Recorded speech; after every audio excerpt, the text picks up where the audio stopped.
Welcome to Zwida Media. If you're new to this channel, please subscribe. Don't forget to like, comment and share.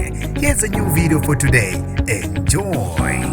Usedlulile emhlabeni umsakazi uNondumiso Mshazi wentandokazi yomsakazi Ukhozi FM. Nginibingelele ngiphinde nginamukele ezindabeni zezwede media. Igama lami ngosibonga konke wakandwande Motanda ongangibeza intatheli eka YouTube.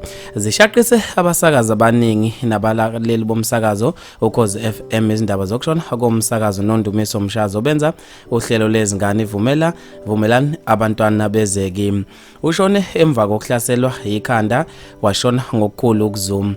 Kusabalale amahebezi eziguleni zokuxhumana abantu bebelokhu beyibuza ukuthi ngabe imuphi lo msakazi ongasekho emhlabeni. Bekusalindwe ke ukuba umndeni uqinisekise lezi ndaba. Nangampela ke uNondumiso Mshazi kuthiwa akasekho emhlabeni. Udlule emhlabeni ngokukhulu ukuzuma. Abantu babe nokuphawula kwahlukahlukene khona lapha eziguleni zokuxhumana.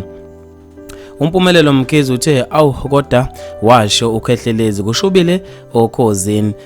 Ubhuti Sempiwe DJs Ngcobo uthe kwaze kwakubi ke kodwa ngiyafisa ukwazi ukuthi Ukhozi FM alukhiphi ngani indaba njengoba isilapha nje okwamanje. Umqapheli Mahlobo uthe umkhuba usekhaya lihlasela idemoni lobubi. Umuzi Mothi uthe ayi umkhuba usekhaya laza phela izingane zabantu. Ubonga Wolo uthe siyohlezi sibabaza ngokushona kwabasakazi Ukhozini FM. Kusho ukuthi umhlola usekhaya zaphela izingane zabantu. Alisukunyelwe lolu daba ayisethi umoya wakhe sengathi ungalala ngokukhulu ukuthula. Ubongani Mkhize uthe ikhanda futhi wayeqinisile ukhehleleza ukuthi umthakathi ungaphakathi. uMandla Hlongwane uthe sengathi umoya wakhe ungalala ngokukhulu ukuthula. Bafethu maningi kakhulu ama comment alokhu engene njalo amazwi ezinkundleni zokuxhumana. Ngizofisa mina ukuze ukuphawula kwakho ngalo daba khona lapha kwi comment section. Mina ngiyathathela YouTube sengiphuma kanje ngithi awungibambe evidweni elandelayo.